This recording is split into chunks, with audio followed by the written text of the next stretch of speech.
Darkness had settled over the landscape like a heavy shroud, and I found myself wandering the forest alone, my breath visible in the cold night air. How could they leave me, my friends? They ran at the first sign something was wrong. We'd been camping, like we had several times before in these woods. But this time something was off.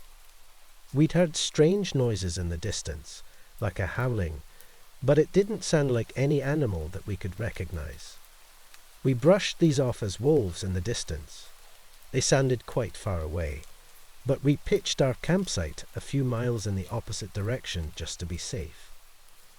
When the tents were all set up, we set about our usual activities, drinking, talking, and telling ghost stories.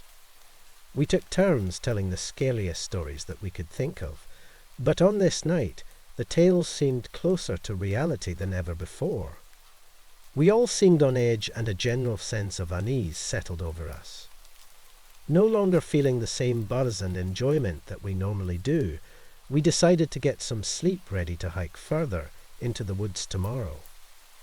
I was wrenched from my slumber with a start. The sounds of screaming and howling, much closer now than before, were suffocating. Struggling with my sleeping bag, I flung back the cover of my tent to see my friends fleeing away from our campsite in a frenzy, leaving me here in the dark. I could also hear that terrible howling, closer than ever, as though whatever was responsible for it was hiding just out of sight. Grabbing a flashlight from my tent, I began to give chase to my friends, but they were out of sight now, thoroughly hidden by the dense foliage of the forest. I ran for what felt like hours, the thick trees and overgrown roots flying past as I darted between the dense foliage. Exhaustion began to take over me, and my legs began to burn. Heeding my body's cries for me to stop, I slowed to a walking pace, taking in my surroundings. I was lost. The trees and bushes all looked the same, stretching on in a never-ending mirrored scene. There was no sign of my friends or the path that they had created in their frantic fleeing. I was alone. I walked deeper into the heart of the forest, my flashlight casting feeble beams of light that barely pierced the inky blackness. Every rustling leaf and distant hoot of an owl sent shivers down my spine. I was aware of exactly how vulnerable I was, and I couldn't shake the feeling that I was being watched. My heart raced, and my footsteps quickened involuntarily, as if some primal instinct was urging me to flee. It was then that I saw it. As my flashlight swept the darkness before me, it highlighted a figure standing among the trees, partially obscured by shadows. My breath caught in my throat as I trained my flashlight on the form. Partially obscured by the trunk of an aged tree, I could make out a silhouette that seemed almost human but grotesque. Its eyes glowed with an unholy light, reflecting the beam of my flashlight in a menacing gleam. Its lips curled into a malevolent smile that seemed to stretch too wide, revealing sharpened canines. My voice quivered as I called out, "Who's there?" The figure remained motionless, its malevolent gaze fixed on me with an intensity that sent waves of dread coursing through my veins. I took a cautious step back, my fingers trembling around the flashlight's grip. The wind carried a whisper, a voice that seemed to emanate from the very trees themselves. "Come closer," it beckoned, its voice a distorted blend of human and something far more sinister. My heart pounded in my chest, a relentless drumbeat that matched the rhythm of my fear. Despite every fibre of my being screaming for me to flee, I found myself taking hesitant steps toward the figure. It was like it was compelling me. As I drew nearer, I could see its features more clearly, illuminated by the brightening light of my flashlight. The face seemed almost familiar, yet so wrong. Its skin was stretched taut across its bones, so tightly that I worried it might split. Its limbs were unnaturally elongated, resembling the arms of some kind of horrific ape. A thin layer of fur covered the majority of its skin, matted in several places with a deep red liquid. My mind struggled to comprehend what I was seeing, a living nightmare that defied explanation. And then, in an instant, the figure's features contorted, shifting into an even more grotesque form. It began to hunch over in pain, letting out a horrific scream that seemed to almost sound like the howls we were hearing earlier. Bones snapped and the taut flesh ripped as the creature's body began to alter, rebuilding itself. The fingers on the tips of its elongated limbs began to split, revealing sharpened claws that glinted in the glow of my trembling flashlight. The spine contorted to allow the use of all four legs with ease, giving it a strange, semi-quadrupedal stance. The face began to elongate and split from the mouth, revealing the bones underneath as they stretched and morphed into a snout filled with those jagged, sharp canine teeth. My pulse quickened, and the air grew frigid, as if the very essence of the forest had turned against me. The darkness seemed to close in with an oppressive weight. I found myself rooted in place, unable to tear my eyes away from the horrific transformation occurring before me. Its lips moved, but the words that emerged were not in any language I recognized. They were a cacophony of discordant sounds that seemed to pierce through my thoughts like a blade. "You're mine," it seemed to growl, its voice sending icy tendrils of terror down my spine. "Start running." My mind raced, thoughts scattering like leaves in a gust of wind. I needed to escape, to break free from the grip of this malevolent presence. But my limbs felt heavy, as if bound by an invisible force that was slowly tightening around me. With a surge of desperation, I forced my legs to move, stumbling backwards, nearly tripping over the undergrowth as I turned to flee. As I ran, the forest seemed to close in around me, the trees twisting and contorting in ways that defied reason. Shadows danced at the edges of my vision, and the very ground beneath my feet felt unstable, as if the earth itself was shifting.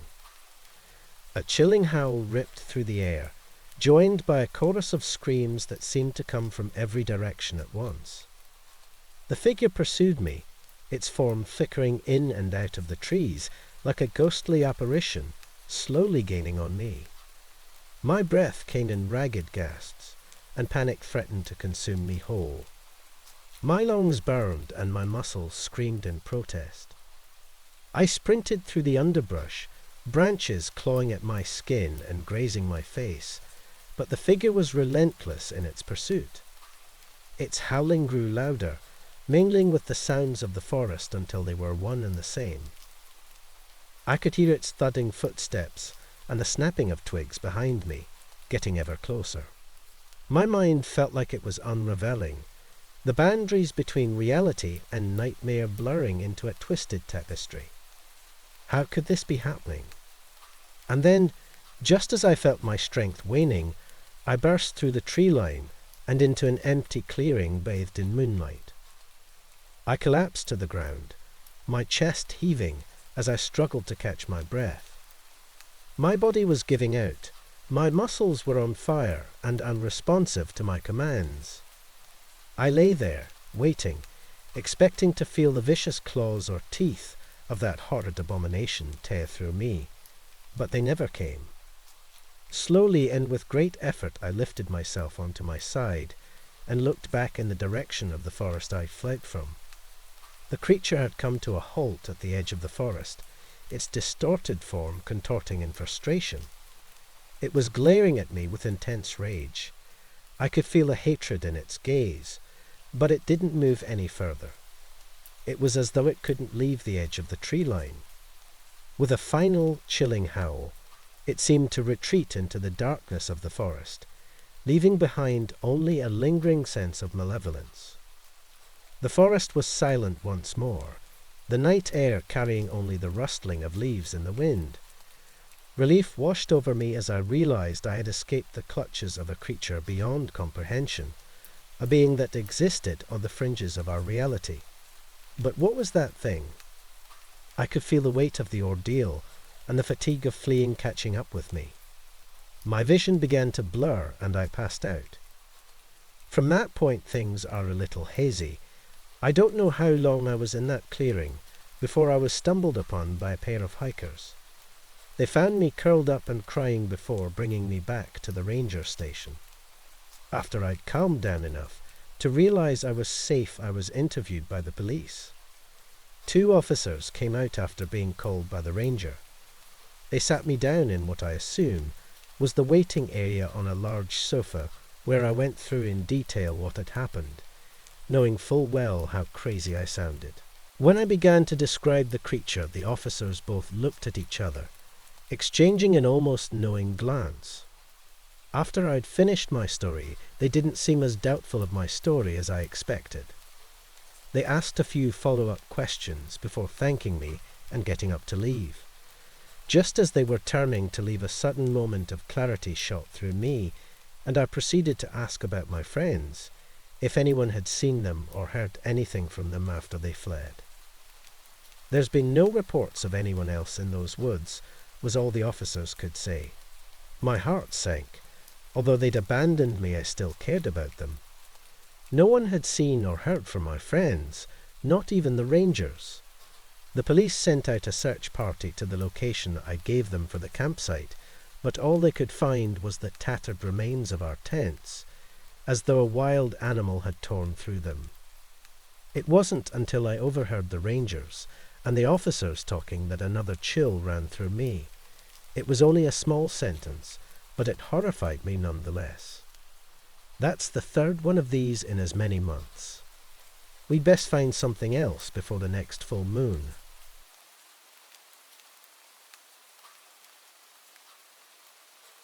The rules were simple. Post-fictional stories where the source of horror isn't human. The author cannot be the antagonist and must be alive in the story or in a state to post to the platform. Everyone was to act as if the stories were true in the comments and elsewhere on the website. Fake it till you make it seems to have become literally true with that corner of the internet. But I am getting ahead of myself. I am your average wannabe author and horror genre fan, often writing short stories online for practice and to get ideas out of my system.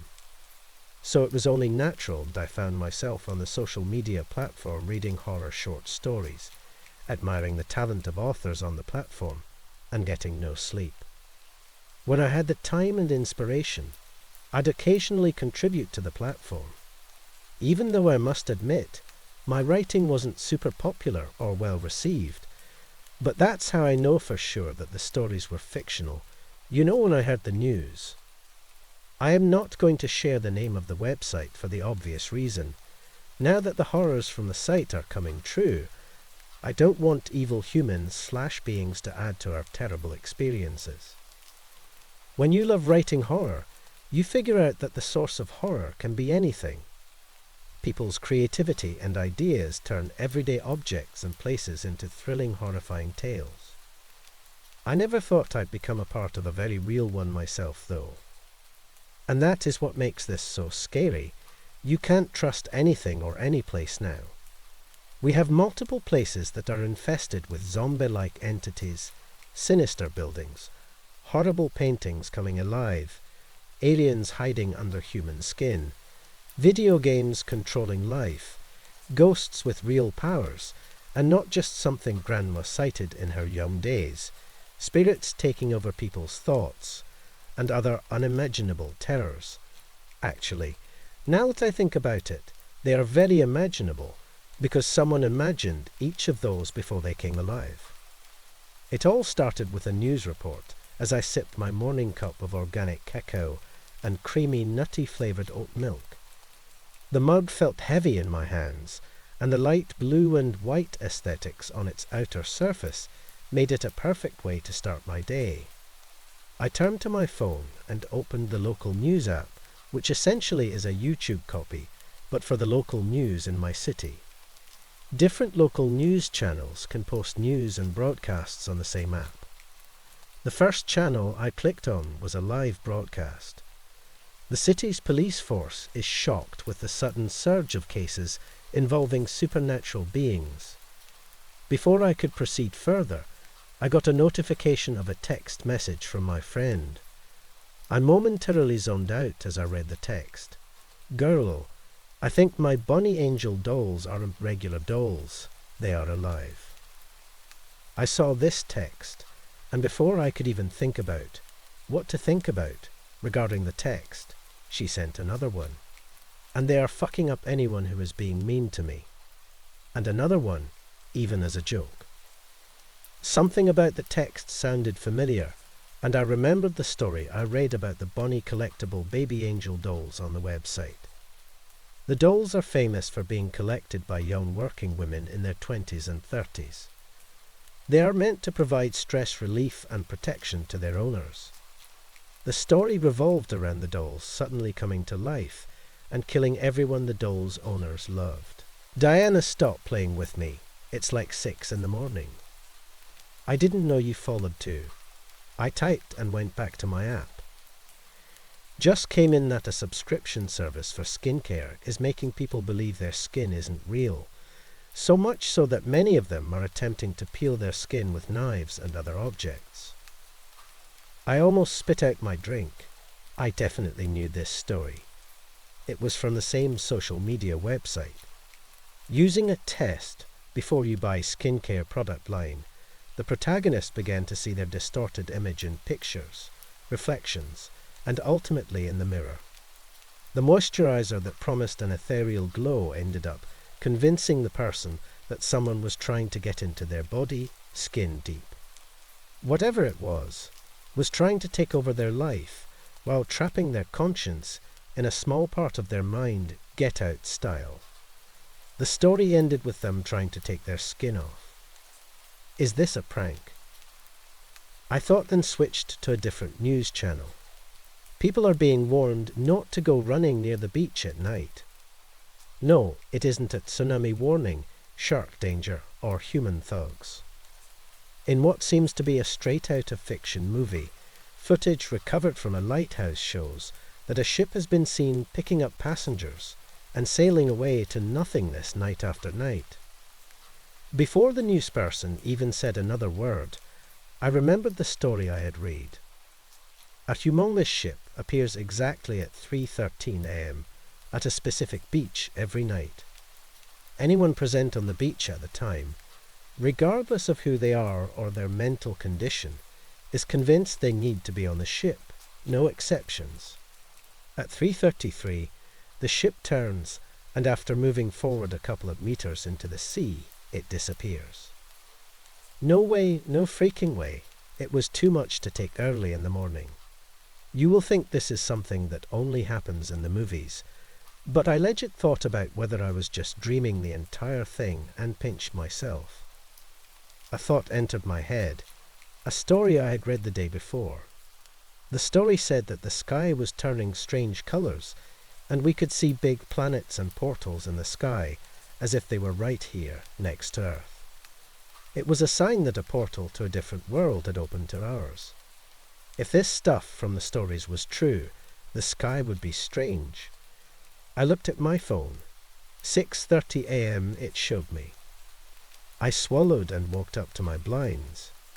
Slowly, with shaky fingers, I manually lifted one of the blinds and peeked as my heart raced.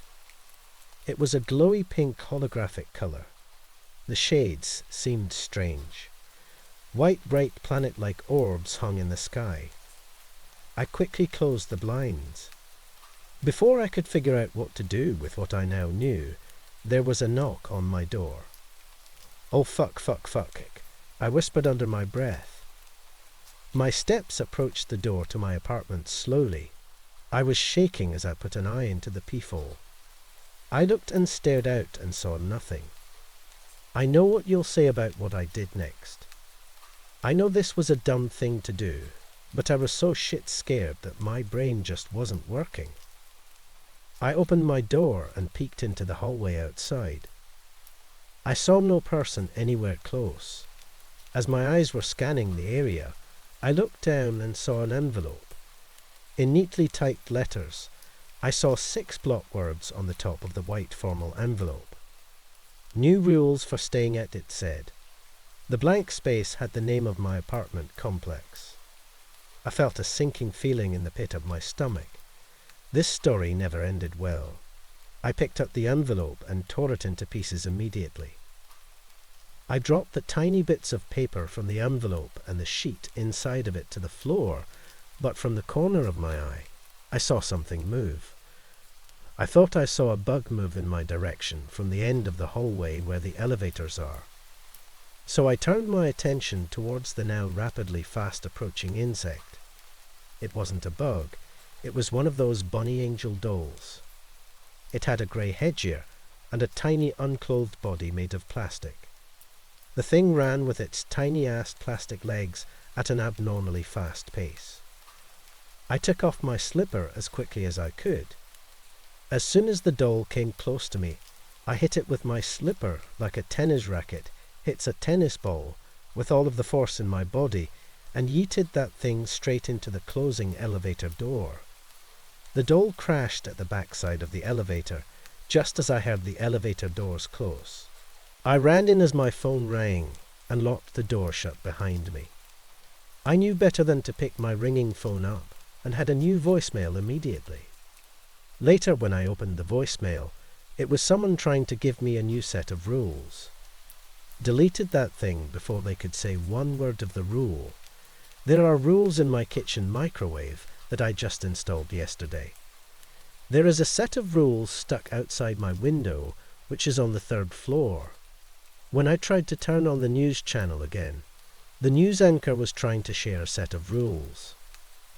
I am hiding in my bathroom with the biggest knife I own and a baseball bat. I also got my laptop in here. I think my phone is more of a hazard than a tool at this point, so it stays outside.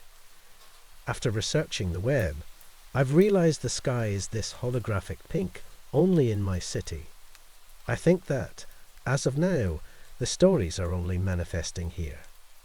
For some reason, there is no news or information about these events anywhere on the internet. This means that whatever supernatural thing is causing this is preventing the rest of the world from becoming aware of it. I don't think those outside the city can access the news here or see the difference in the sky. I don't know if Reddit will allow my post or if it'll be removed with a rule violation warning. All I can do is try, but I don't think what has started here will stop here. I believe that this is only the starting point. Maybe I can get out of the city to safety and find a way to stop this while I myself am in a safer place. I don't know how I'll do that though. I don't have a car. I suspect any public transport will take me to a place outside of the physical realm.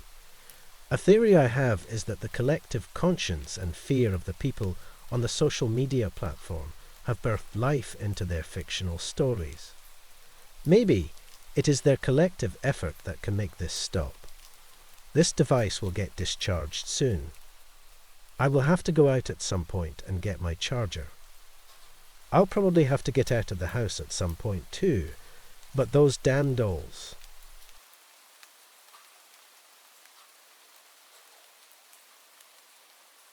It was just supposed to be a typical camping trip with my scout troop. My friends and I were so excited, Davey, Kevin and I. We always looked forward to these camping trips, and the yearly autumn camp out was one of the best. We took a bus to Gracieson Falls, a huge state park with so many lakes to swim in, trails to hike, and several caves to explore.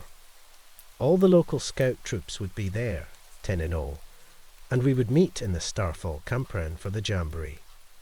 There would be canoeing and races and s'mores, and of course, the annual Scary Story Contest. We had been crafting our stories since the last jamboree, and this year we were ready to take that prize. As the bus pulled up to the campsite, we all spilled out of it excitedly. We were the first to arrive, the others getting there tomorrow, but Scoutmaster Larry had wanted us to get there early to get the best spots. As I stood in the centre of the campground, watching the other scouts mill about, going about their preparations, I couldn't help but soak in the sounds and smells of the surrounding forest. Gracieson State Park had always been my favorite place to camp, and it was chiefly because it exuded this energy of safety and adventure. It was a maintained park, the park rangers keeping the animals in check, and the forest peeled back from the areas where hikers and campers stayed.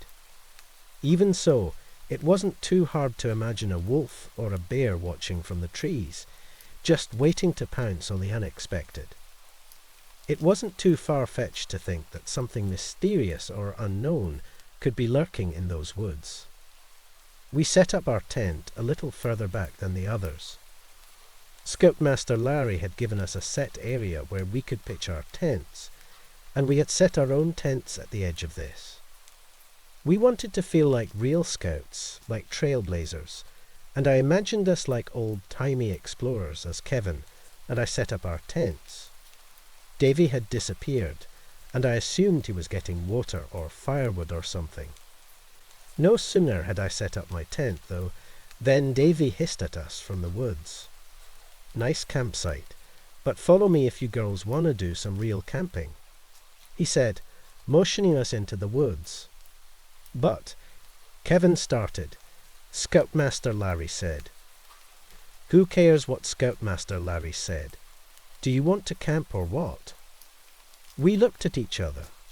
I did feel pulled by adventure, and Kevin, despite being kind of a wet blanket, seemed to feel it too.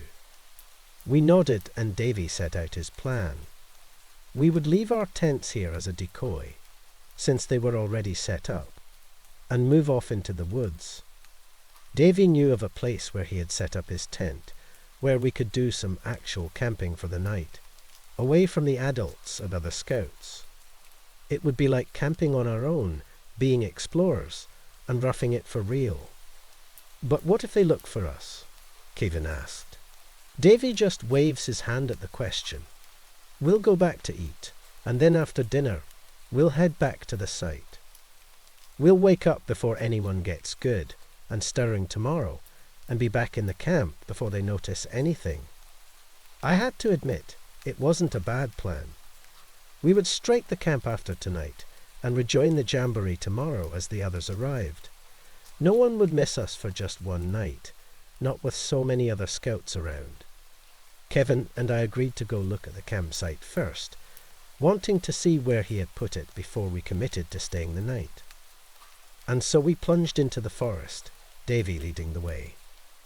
We took no trail, our feet following new ground as he led us to the campsite. As we went, I felt as though I could feel something watching us.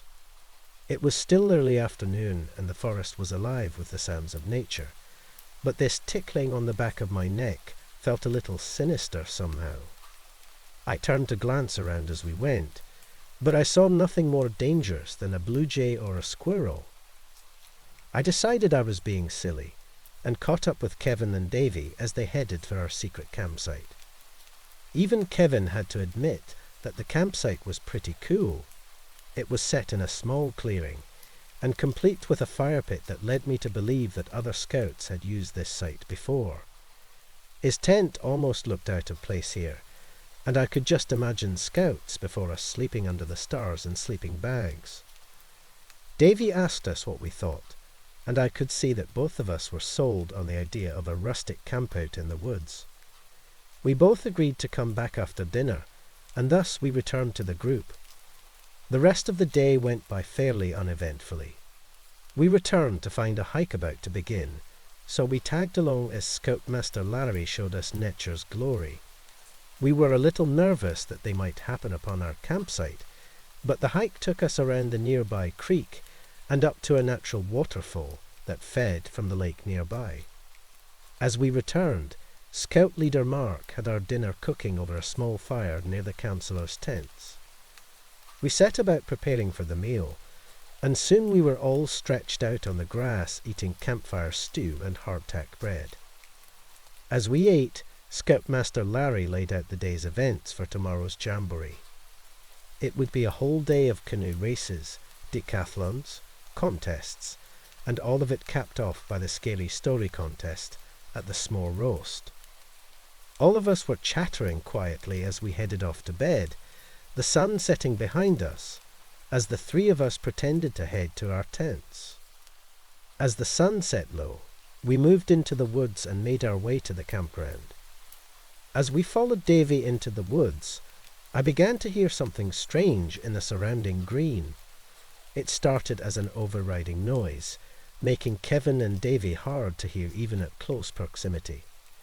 Davy was too excited to even acknowledge it at first, but I saw Kevin shooting furtive looks into the surrounding wood. The sounds of the forest seemed to be higher than I had ever heard them, and the deeper we went, the louder it seemed to become.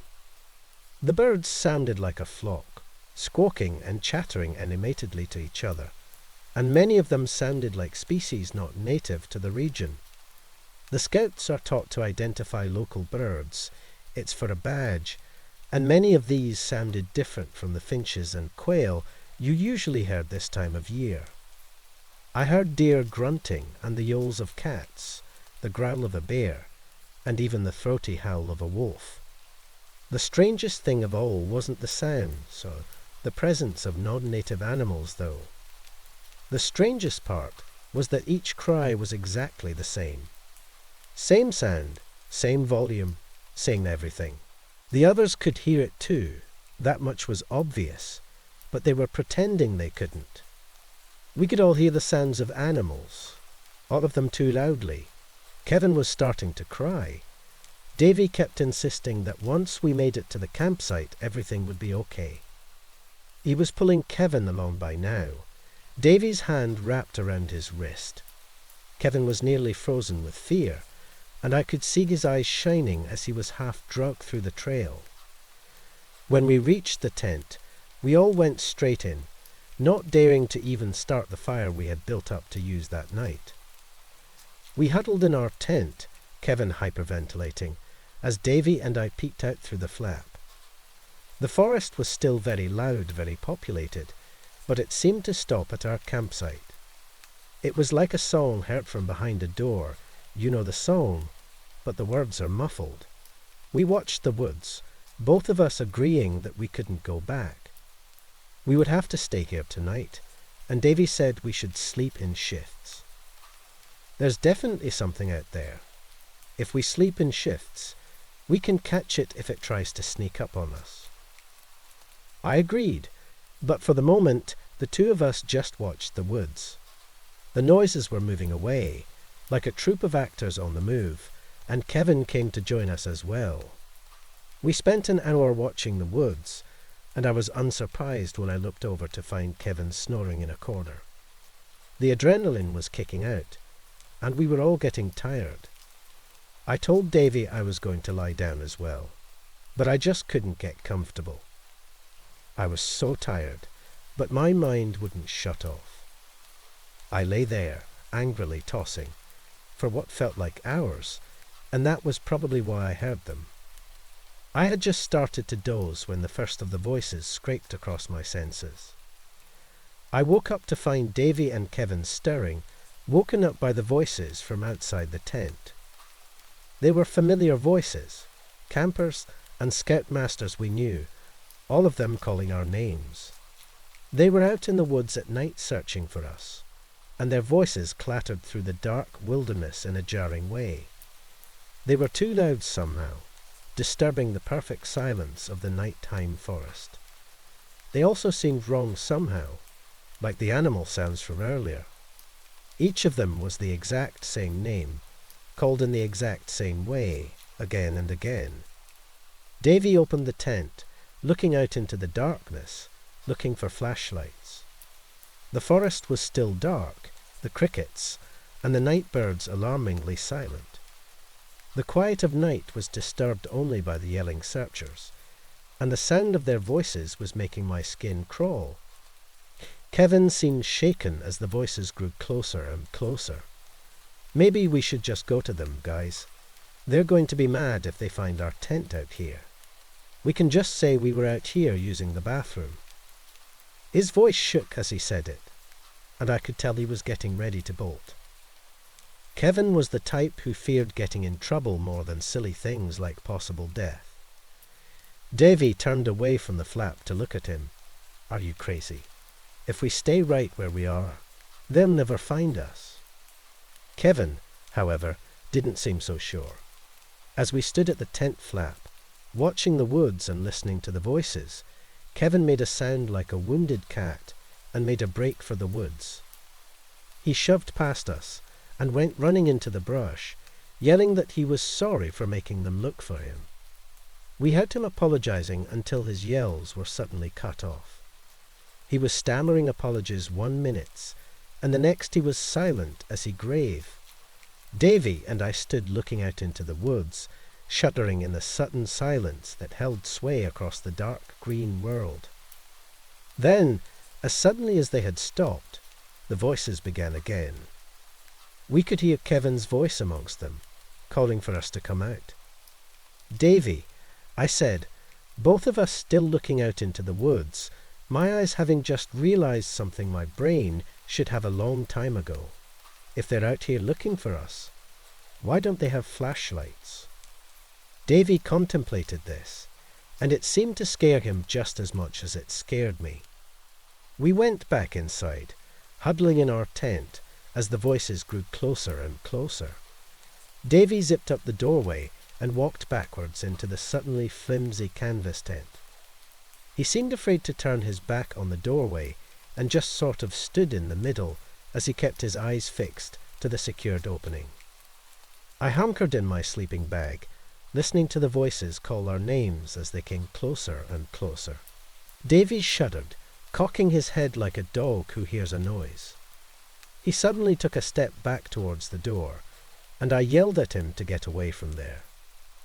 I hunkered down in my own bag, hearing the voices calling our names, and my tears were wet as they slid nakedly down my face. We were trapped out here alone, with no one to help us. Why hadn't we just stayed with the others? I sunk deeper into my bag, hoping I would wake up to find out that this was just a dream and feel silly for letting it scare me. I opened my eyes as the zipper slid open. I looked out to find Davy standing in the doorway, looking out as the voices seemed to surround our tent. I begged him to close it, begged him to come back, but he only glanced back at me, almost apologetically. The moon cast his face in stark relief, turning him into a carved totem, and then he turned and stepped out into the night. He left the tent open, and I heard him scream as whatever was calling to us got him. His scream was high and long, cutting through the monotonous calling like an axe through a melon. It cut off at the peak of its terror, however, and the sound of its ending made me bunch down in my sleeping bag all the more. The next time I heard his voice was when it joined that frightening chorus, all of them now calling for me. I put my hands over my ears, trying to block them out.